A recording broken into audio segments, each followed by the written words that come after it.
Welcome to Tech in the Right Direction, the podcast. Since its inception, Jennifer has interviewed many prominent women in the industry to help turn ideas to action and grow a network that can help build a better future for women.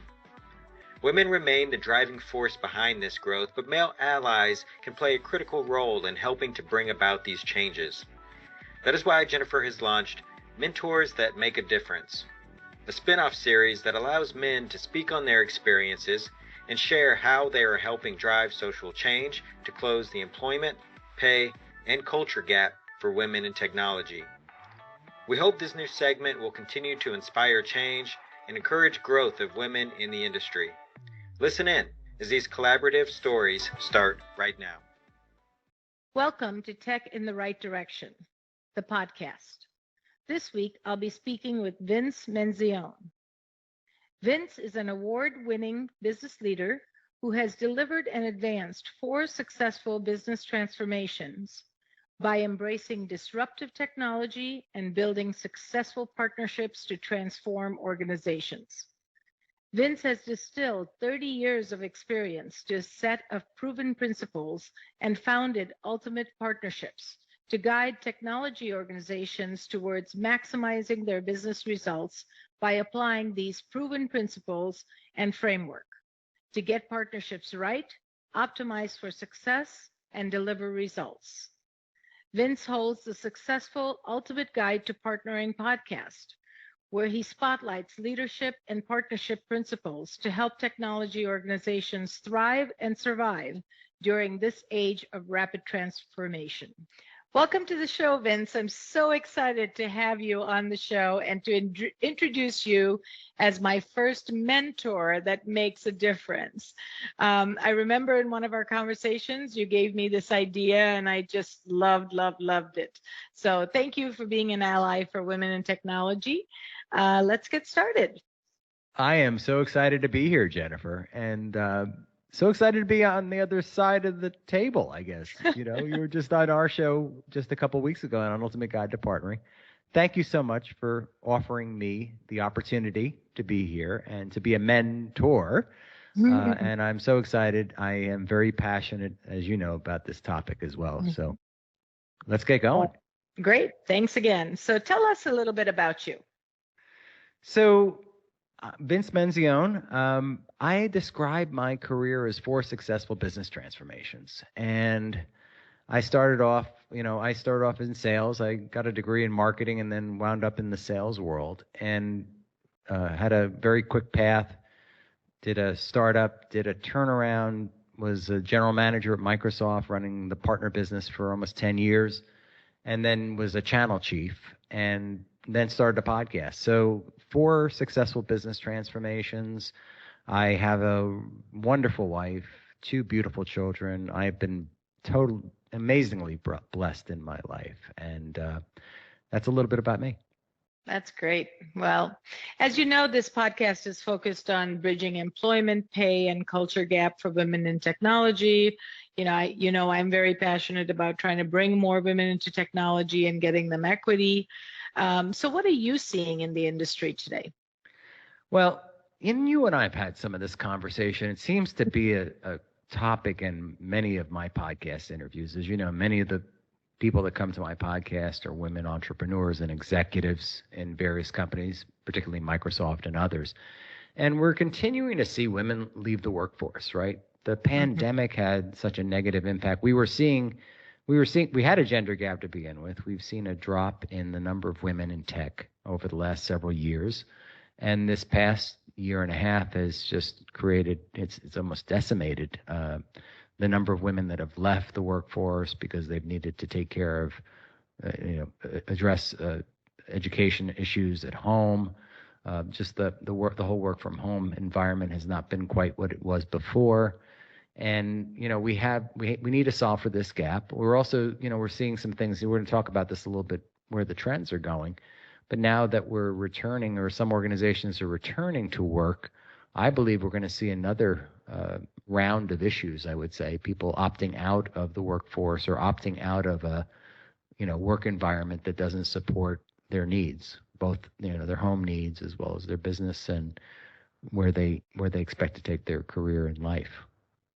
That's so true. The pandemic really had a big effect on women. And I think I saw one stat that said 1.4 million women left the workforce due to the pandemic, due to all the burdens of, homeschooling and just taking care of everything that they need to. It just was not working for them. And that just got my heart, because it takes so much work to get them into this field. We don't want them leaving. Yeah, and think about this, right? And I interviewed one of my next guest is someone who has a child with autism. And just the ability, we're not trained, right? We're not trained. We're not professionals that are trained in how to address those learning needs. And yet we were all put into this position where, or those of us that had children at home were put into this position where they had to address things themselves. They weren't trained professionals in doing that. It just created an amazing amount of stress in our lives, in people's lives. Yeah. So, we just have to work hard to get them back into the workforce. That's our goal. Absolutely. So, you gave me this idea, which I absolutely loved. And we were talking about an IMCP meeting a while ago, and I told you about my podcast, and you said, well, can I be a guest? And I said, no, you're not a woman. I only have women as guests. And you said, well, I can be an ally. And I thought, yes, you can. I love that. And we need men to support women to grow our reach and grow our presence in the technology industry. So I took that really to heart, and I said, this is amazing. We have to do it. So you are my first guest on the Mentors That Make a Difference, because I know you do work every day in this area to help support women to equity. So what are some qualities in an ally that we should look for as we build allyship? Because, I'm going to grow this, and what are some of the qualities we need to find in allies that support to get us equity? And how can that ally support us? I think an ally needs to be convicted and passionate about this, and have it be, and it needs to be part of their just cause. I'm reminded of being in the room in Microsoft with a bunch of white males, and the HR person at the time said, we're starting up a diversity initiative. We need somebody to volunteer. And nobody raised their hand. Nobody raised their hand. I raised my hand. And I started, this is way back before, DEI was really big and bold in organizations, and started working on diversity within the organization. I learned a lot, by the way. There were a lot of things I didn't understand. I didn't know my own white privilege. I didn't know about mansplaining. And I learned a lot through that process. And then when Microsoft started having, at the partner conferences, we started having the women's luncheon. And I started going to them. In fact, I might have been the first one in the room the first time, and people were going, you're going to the women's luncheon. What do you mean? That's for women. That's for the women. I said, I have 70% of my team were women. And, I wanted to support my people and my team. And so I started going, and it helped me understand more. And, we grew up in a certain time period, and, that wasn't necessarily clear. Like, there were certain roles, or, we didn't have the term misogyny back then, but we had certain roles. And I wanted to be a force. I want to help. I had a strong mother who had to go back to work from a practical perspective. My father had lost his business. And I think that deep down inside of me, there's always been this, I'll call it maybe like an empathy around understanding, like how difficult it can be, how hard it can be. But, we need to have equity in what we do. I've always been a believer in that. And equity in the workplace is something that we still haven't achieved to the level we need to. And I want to help be a voice. And I think that there are a lot of us that, first of all, if you have that conviction, if you believe like I do, you need to step up. Like, you need to be bold, you need to speak up, and you need to be an ally, and you need to help and mentor others on that journey. Yeah, I love that. And, be that voice that challenges, right? We need to make sure that if we're in a room and there's no diversity, we call that out, and we make sure that people are thinking about those things, because sometimes it's unintentional, but we really need to bring that voice to the table. Um, you know, equity is so important, and it's important for pay and culture for women, but also this pandemic really taught me about equity in tech and technology. We're so spoiled and privileged to get up and get to our computer, and we have internet access. And through the pandemic, there were many, many families that did not have internet access. And there were some homeless people that were on the news that would go take a computer over to like a Starbucks so that they could have their children learn, because that was the only way they could get online access. And then there were many adults, seniors, that couldn't get their vaccinations because they didn't have online access. So it really got me thinking about, just tech equity in general, how important that is, and how privileged we are, and we don't even think about it. There's so many people without that access. Well, that level of equity is big and bold areas there as well. And I've been a voice. I've been part of Voices for Innovation, Microsoft Voices for Innovation, for quite some time. Been in an advisory capacity, and we've been talking about. You mentioned access to technology. There's the economic access to the PCs, and then also in certain parts of the country, there's not broadband access, right? So 20 million Americans don't have high-speed broadband. And these kids are having to be shuttled to the parking lot of McDonald's so they can do their homework assignment, So yeah, that's a huge gap. And then certainly, on the equity side, for women having a seat at the table, one of the things I wanted to share with you, you're a woman CEO that's been on the podcast. I've now interviewed 2 other women CEOs, and there are not that many of you, right? And there should be more.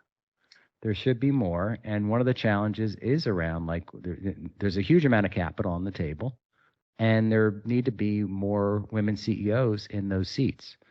And we need as a culture, as a business, as the technology industry, to stand up here, because there are some amazing talent but they're not in those seats because they don't look like Bob and John, the guys who are the people that are running the private equity firm, which is also a very much a white male dominated, environment. And, venture capital is very, very slim and far between for women, so it's like 1 or 2% of women receive, funding from VCs. And it's an area that we really have to grow. And because women entrepreneurs, it's shown that, they are very successful. They take their business and their bottom line to really amazing levels. And so there's proof. If you look at the numbers about women entrepreneurs, there's a lot of very, very successful businesses that come from that. So we need to really grow more entrepreneurs. You can't be what you don't see. And one of the things I hope that the podcast is an opportunity to lift up and, show a Jennifer and show some of these other women executives that are amazing leaders. And so that the rest of the world can see them and other women can see them. And I'd love to, for other men to see you supporting women in technology, so that becomes just a normal course of business. Be that ally, be that voice for somebody else at the table. So I think those things will all make the changes that we need.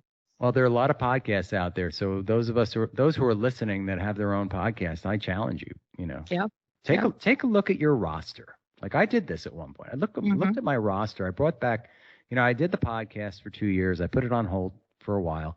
I came back again. And when I came back, we were in the midst of COVID and the world was on fire. And I looked at my roster and I said, you know what? There's not enough representation here. I need to take a look at, I need to make sure that I am spotlighting great talent of all types. Yeah. And I've been a little bit more deliberate maybe than most in doing that. And that's good. That's really good. Being deliberate, and that awareness is half the battle, because then you go out and you find that talent that, gives you more perspectives, more culture, more different type of thinking that just helps you grow and flourish.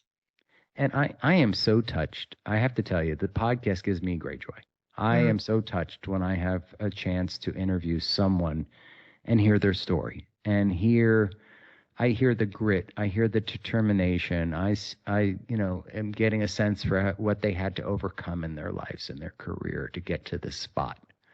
And I just think they're such great stories. I really do. Yeah, no, that's great.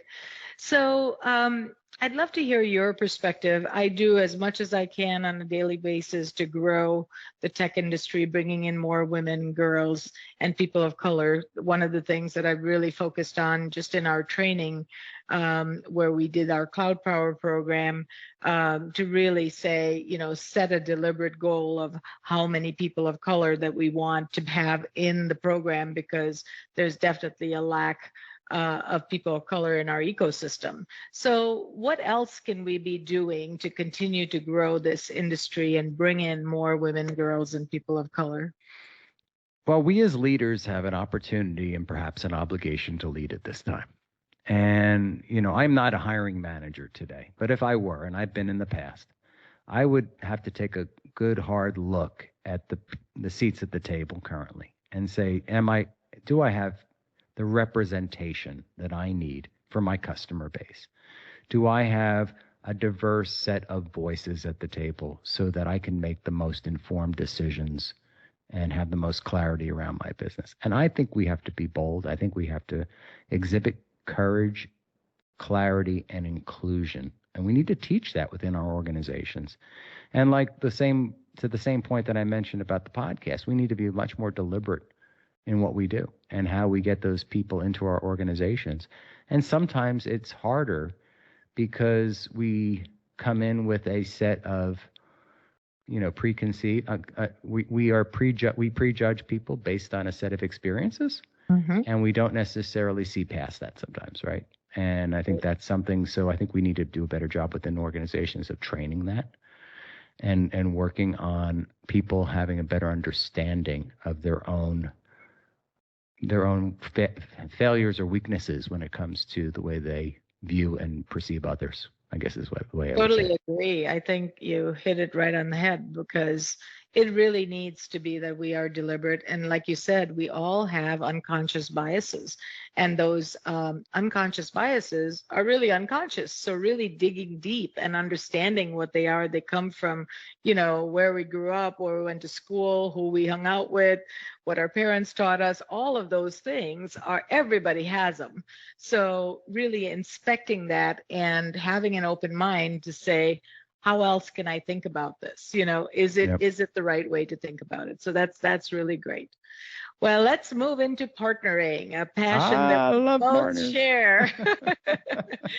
I've been through many organizations, and I really believe in partnering so strongly, because that's where you can grow your business, you can create relationships that are long lasting, it's mutually beneficial. I love partnering. So tell us why partnerships matter. Well, as the host of Ultimate Guide to Partnering, this is going to be pretty easy. But this is what I will say. We have seen 7 years of transformation in the last year. Tech is at the center of everything at this point, right? We've all experienced these last 18 months, and tech has driven the transformation. Almost every organization has become a tech organization in one way or another now. So tech is at the center. And I'm convicted that partners are the key accelerant to that acceleration. Yep. And if it wasn't for, one organization can't do it by themselves. I just interviewed the vice president for Microsoft Consulting Services, which you always had the impression of Microsoft Consulting Services as the factory shop and taking business away from partners. And they're emphatic, we need partners. We cannot be successful without partners. So partnering is important. It is a key accelerant, but organizations struggle here. I've been on both sides of the table. I've been in the Microsoft seat. I've been in the channel chief seat, and organizations struggle with partnering and really getting it right. And I believe, there's a core set of principles around them, and it takes time. It's sort of a trained behavior, a learned behavior to get it right and to keep it right. Did you know that there is an increase in the number of women leaving the tech industry? As a woman-owned business, Directions Training has made it our mission and passion to change this statistic. That's why Jennifer created this podcast. We showcase insight from everyday women for everyday women in the tech industry. Do you know other people that would benefit from tuning in? Share the link and help us drive the advancement of women in the tech industry. Do you have a journey or know of someone that our listeners would benefit from hearing about? Reach out to us at directionstraining.com/podcast. Don't forget to follow us on LinkedIn, Facebook, and wherever you find your podcasts. Now, back to the show. I agree. And it's not just ad hoc. You just jump in, you say, oh, I want a partner, and you go looking for one. Like you said, it has to be strategic. There's a core set of principles that, you teach your partners that really can make a difference, because partnering can make a company so successful. It, extends your feet on the street, basically. If I have 10 salespeople and you have 10 salespeople and we work together, now we have 20. It just really grows your reach. It grows your business. So I really, believe in partnering. So what are some of the principles that you found that are successful in partnering?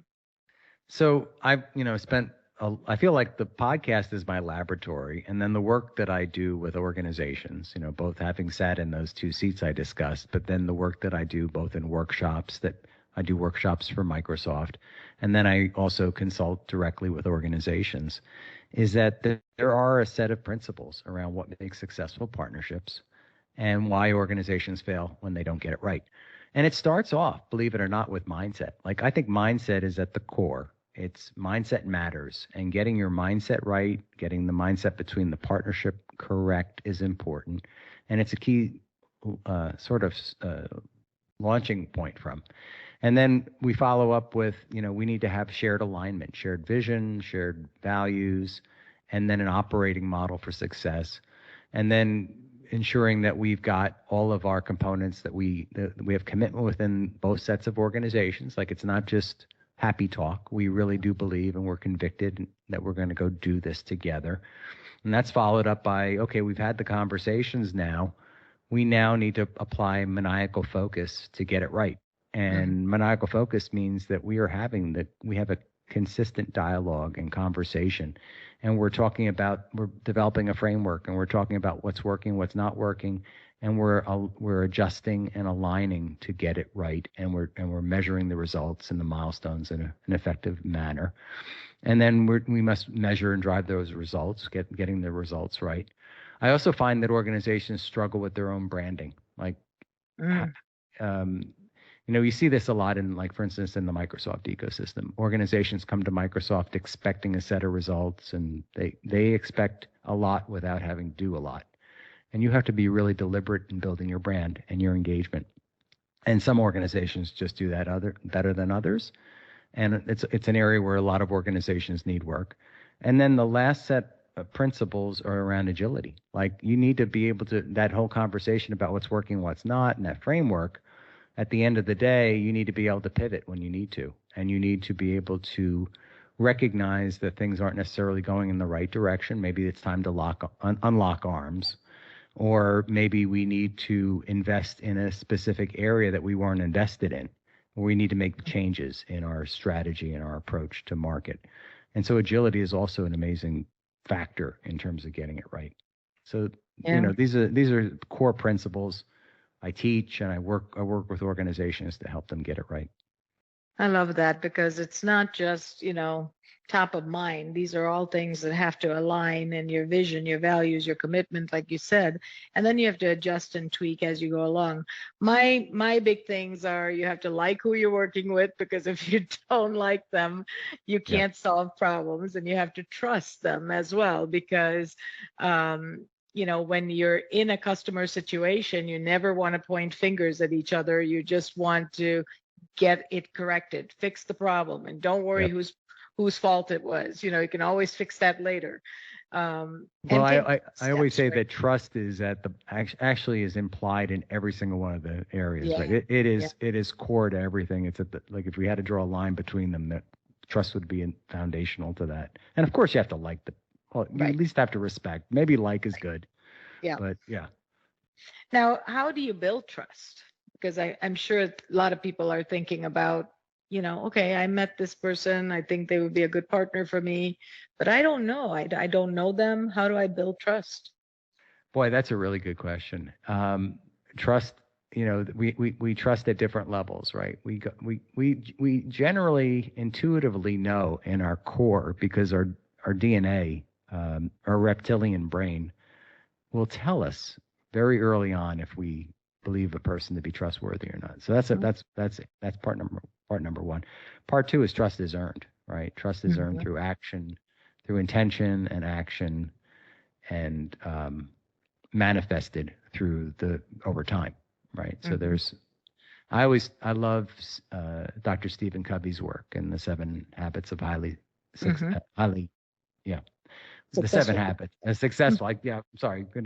The 7 habits of highly successful people, and he talks about the emotional bank account. That's one of the principles there. And you build up an emotional bank account. Like we build up an emotional bank account with each other, and we're allowed to make certain withdrawals. But if we make more withdrawals than we put deposits, trust gets eroded over time. So that's always been a kind of a key principle for me in how I think about personal and business relationships.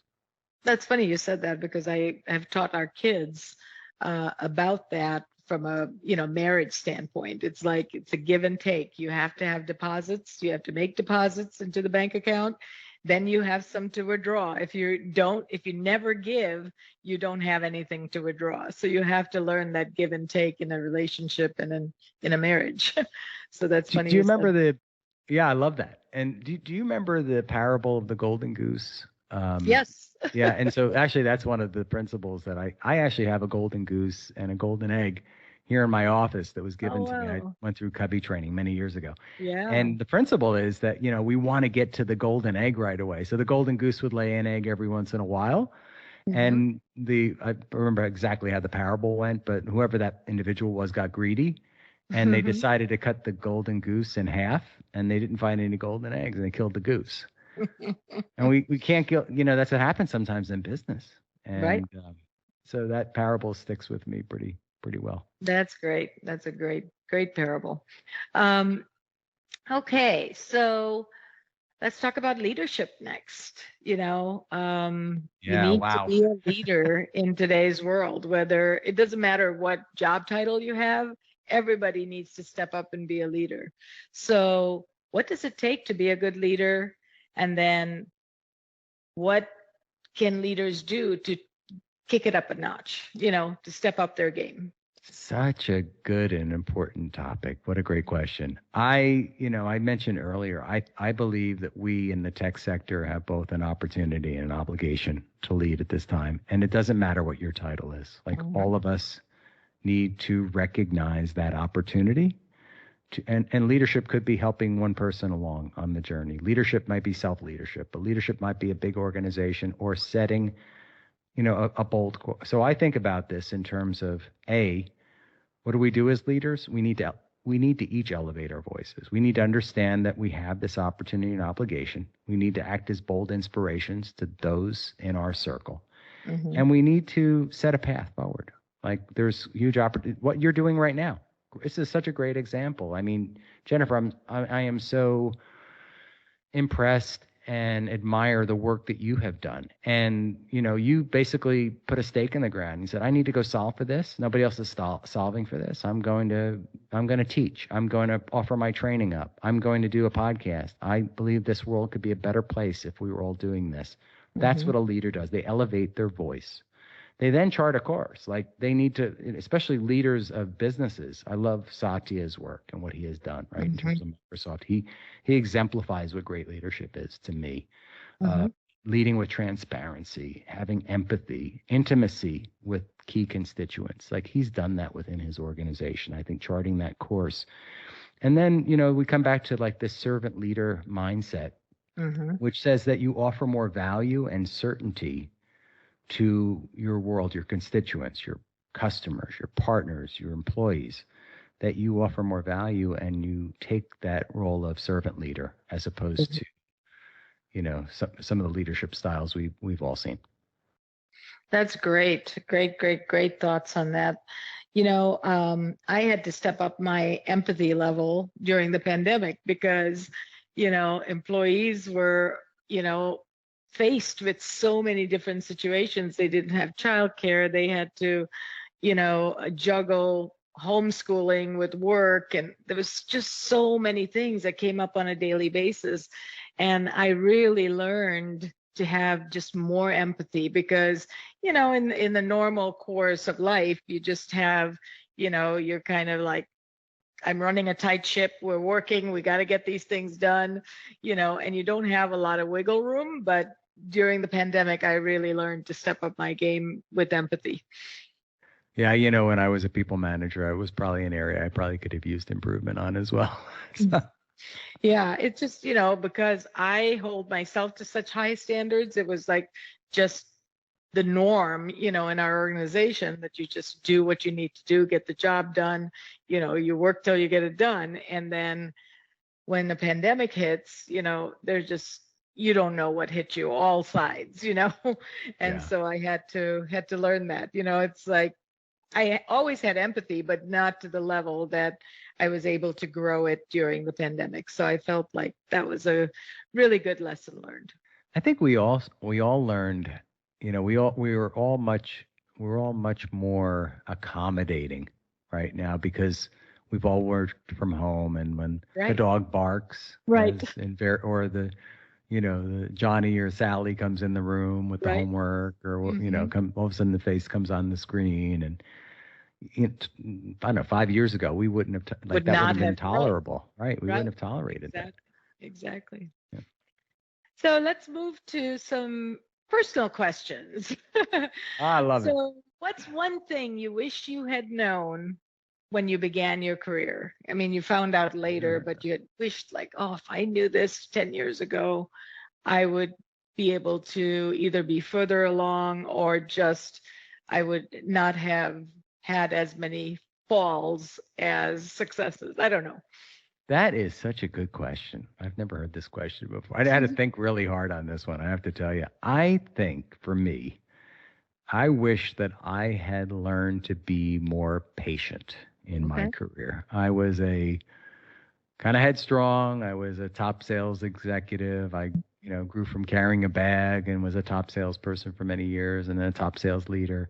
And I was always raring and going and wanting that next thing and going for that next brass ring or gold ring or whatever it was. And I think sometimes if I had practiced patience a little bit more along the journey, that, things would have gone more quickly or easily, believe it or not. Like time, I didn't let time work the way it should have.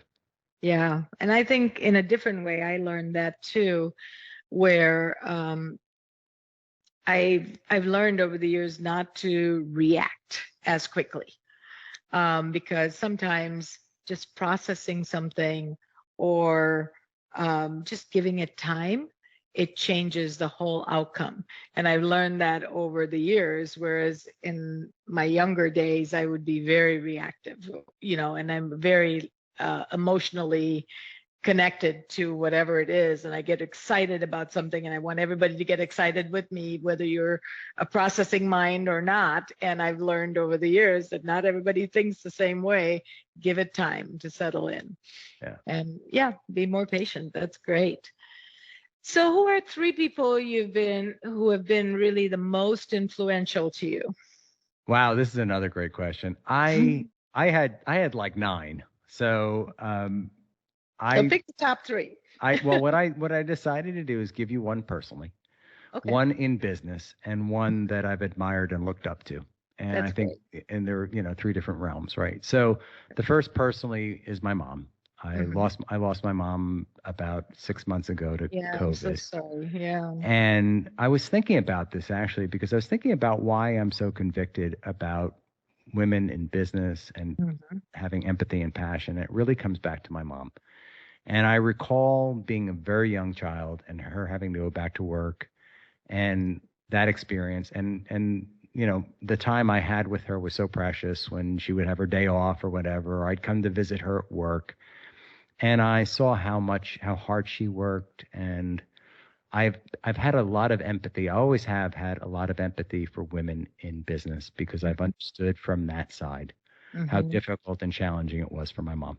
And so, and she was a big, bold, bright light in my life. I mean, people that know Rosie, it's funny because there are so many people that never met Rosie, but they got to know her through Facebook and Instagram because she was all over my pages, and she lived to be 93. I was very blessed to have her a long time. That's amazing. Yeah. And, I was role model.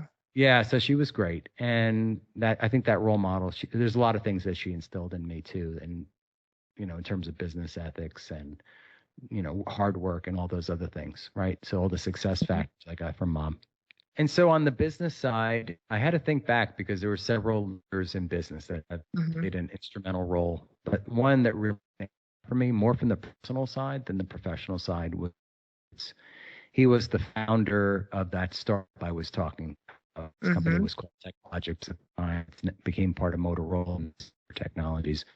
And, he took that company from, very small numbers, 6 million to about 150 million, went public on the Toronto Exchange. Wow. He did things that, he was an awkward leader. Like, I took him to see customers because, I'd want to take him on a tour and we closed big business together. But he wasn't like Satya Nadella by any stretch of the imagination, but he was such a caring and empathetic, and he was empathetic before empathy was a thing. And when the company was getting ready to go public, he made sure that everyone in the organization, every employee on the factory floor, the receptionist, everyone got stock. Everybody had the opportunity to participate in the success of the company. Wow. And our receptionist sent her kids to college. I mean, it was a great success story. The company went public. It was really successful. He retired right after a period of time after that. But he just set a great example. And he was a good and kind human being. And, I've made it a point to go visit him and spend time with him up in Toronto. And, just an amazing person. That's great. That's great. As much as a business leader. And I've had some others that have been amazing. And then person in the world, in the domain, I have always been struck by Dr. Martin Luther King. And, I think that, yeah, I get a little emotional here sometimes. Yeah. But that I have a dream speech. I think in my core, I've always felt that we need to be better as a people and as a society. And maybe this is what drives a lot of what I do. That speech has always meant a lot to me. I grew up in white privilege. I grew up in a time when we weren't, our cultures were different and people were different, and, terrible things were said at the dinner table even. And I learned that wasn't right. For me, the I have a dream speech, it hits me right in the heart. It hits me in the heart. It hits me at the core. And, I love Simon Sinek as well. And Simon Sinek explains it, right? Because he got the why. He got the why. He was such a great communicator. And, so many people took action. We still have so much more to do in our society and in our world.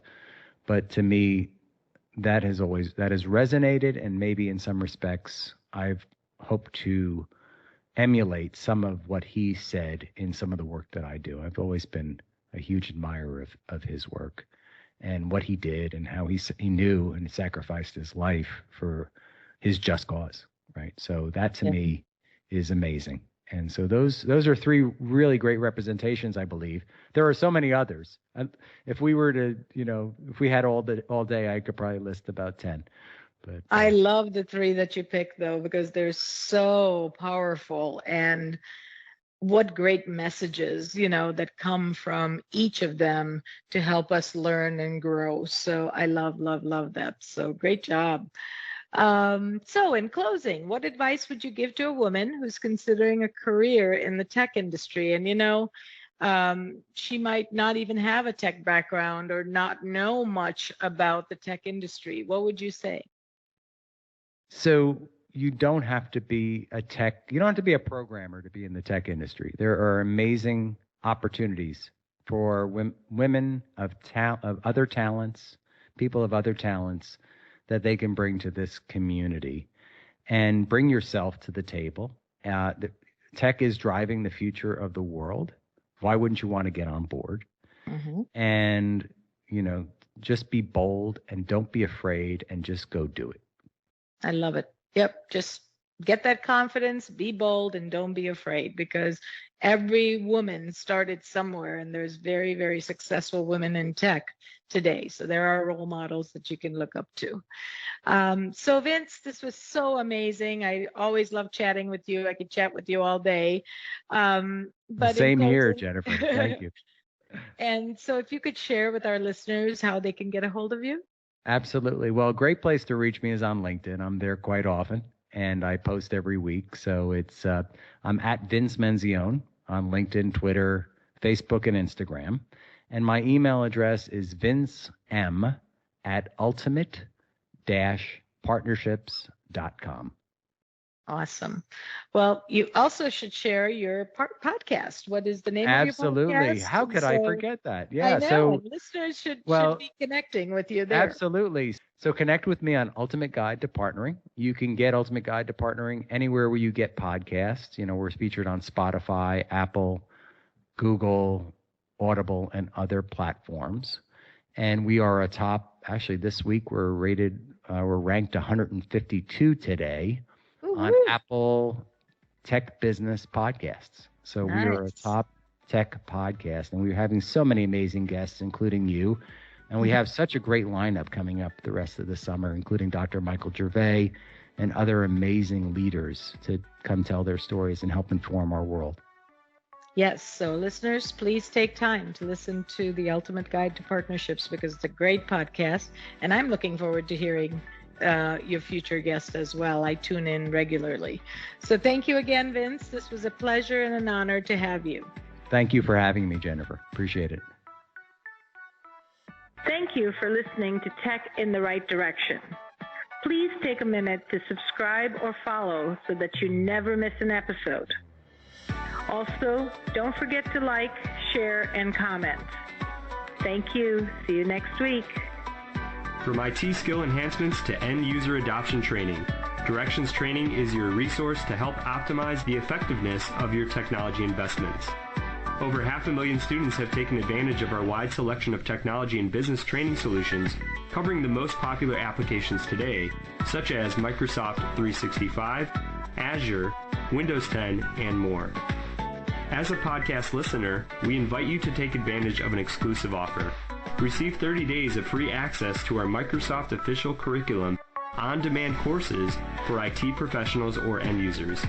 Visit us at www.directionstraining.com/podcast to claim this offer today. Hurry, this offer is only available for a limited time. Success is a journey. Ask for directions.